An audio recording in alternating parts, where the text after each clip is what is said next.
CAN Côte d'Ivoire 2023, c'est maintenant ou jamais pour les guépards du Bénin et les guêpes du Rwanda de se relancer. Je pense que sur ce match retour où les équipes doivent véritablement se départager, faire un effort pour avoir une opportunité de se qualifier, et le Rwanda jouant à la maison, je pense qu'ils vont chercher une victoire un peu plus confortable, certaine, plus arrêtée, alors que de son côté, le Bénin a impérativement besoin également de solder un match avec 3 points. Donc ce sera très engagé. Encore une fois, avec des opportunités qui ont été très violentes aujourd'hui de part et d'autre. Et je pense que ce sera un match tout aussi intéressant. À en croire le vice-président de la Fédération rwandaise de football, l'objectif d'avoir les 3 points au match retour reste inchangé. Le match retour, nous nous préparons en conséquence. Notre but, notre objectif, c'est de pouvoir au moins avoir 4 points vis-à-vis de l'équipe du Bénin. Et nous tenons fort à cet objectif et j'ose croire que on va arriver au bout.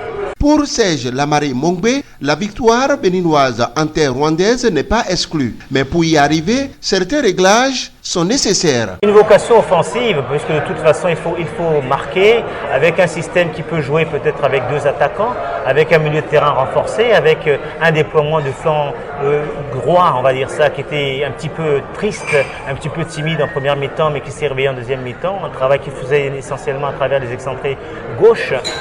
Mais je pense que aussi la dimension offensive doit être soulignée avec une présence de Mounier. On a vu que sa rentrée était déterminante. Jeu aérien, il le négocie très bien, les remises, les finitions. Et c'est par lui, encore une fois, que l'égalisation est survenue. Donc, démarche offensive beaucoup plus audacieuse, beaucoup plus conquérante également, et qui va appeler à davantage de ressources parce que cette fois-ci, on va aussi jouer chez l'adversaire. Mais quelles leçons tirer du match aller? Sur cette question, les avis de nos 2 experts restent différents. Vous aviez vu, surtout au milieu du terrain, on a eu un très sérieux problème après avoir eu ces cartons. On a eu un très sérieux problème.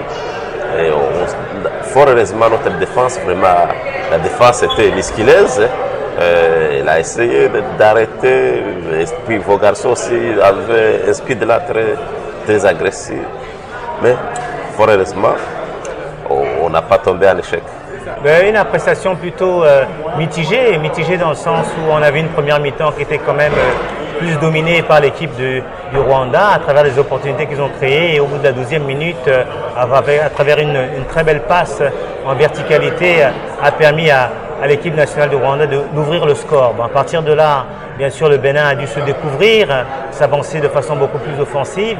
Et puis sur les 15 dernières minutes, ils ont affiché quand même des finitions assez importantes avec 11 finalisations qui étaient intéressantes. Et la deuxième mi-temps a été aussi également favorable avec une possession de 68% de balles qui a permis effectivement d'égaliser. Bien sûr, il y a eu le carton rouge qui n'a pas aidé la sélection du Rwanda, mais qui a profité plutôt au Bénin, au guépard du Bénin, pour qu'ils puissent arracher donc le match nul. Les regards sont donc tournés vers le stade de Kigali pour découvrir le secret caché de ce match retour qui, à coup sûr, s'annonce électrique entre les guépards du Bénin et les guêpes du Rwanda.